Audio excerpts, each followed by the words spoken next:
Mommy, please.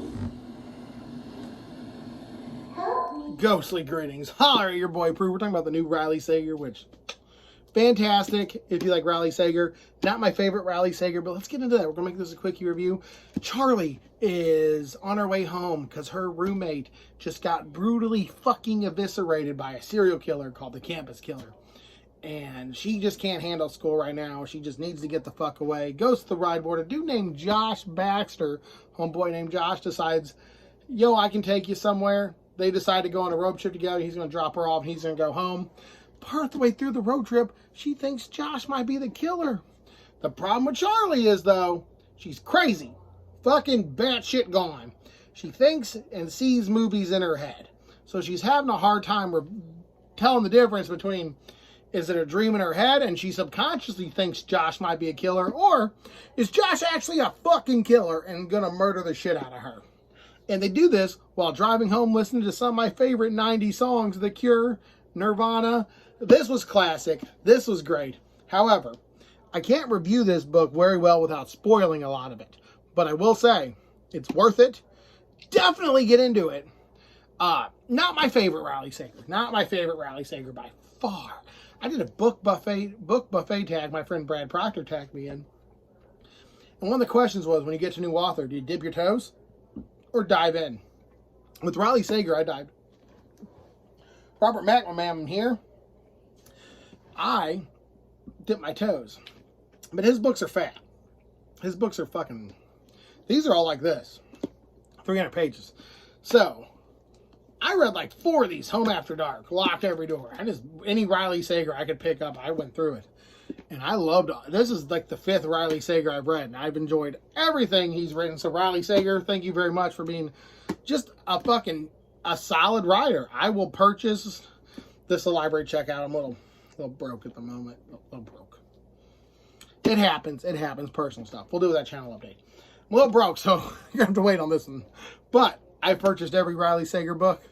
I'll purchase this one when it comes out. I will purchase the 2 other Stephen Kings I don't own when I get some chance. But right now, the end of the world plague is still hitting us kind of hard.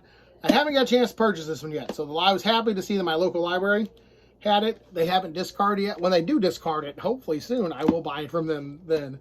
But until then, I will wait. And this was amazing to go through this road trip and to see it unravel in Charlie's head.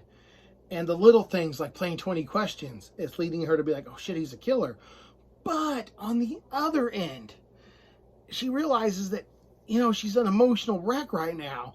And Josh might not be a bad dude. I'm a Josh. I'm a great dude.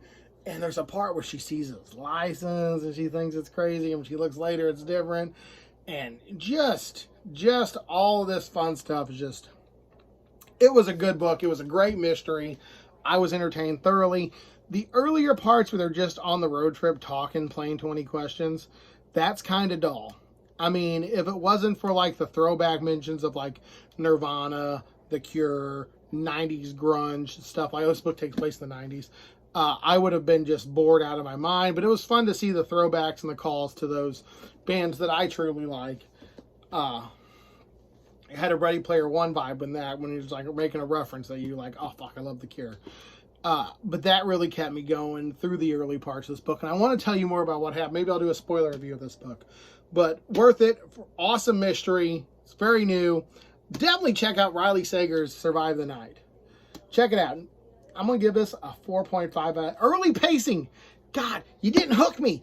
Like the early part of this book, I was like, I don't care. I don't care. And then as soon as the murderer, then I was like, oh shit, fucking bitch isn't crazy. Then I'm like, oh shit, bitch is crazy. And then I'm like, oh shit, Josh a good dude. No, he's a murderer. No, Josh is a good dude. He knew about the tooth. I was with this the whole way. This was a fucking roller coaster. But the early pacing kind of ruined it for me. But this has been your boy Prue. And this has been fun. Love Riley Sager. So Riley Sager, if you ever see this, thank you so much. And you're just an awesome writer. And God damn it, this was fun. This was a good book.